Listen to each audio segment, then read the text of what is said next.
লাঠিচার্জ করেছে পুলিশ, পুলিশের লাঠিচার্জ শুরু হয়ে গেছে।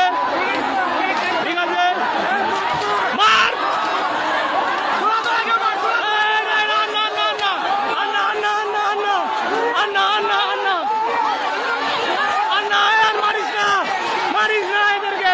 চারিদিকে শুধু সমর্থক আর সমর্থক, যেদিকে যাবো সেদিকে কংগ্রেসের সমর্থক। টান টান উত্তেজনার ভিতরে এখন প্রোটেস্ট চলছে, একদিকে লাঠিচার্জ একদিকে জুতো ছোড়া।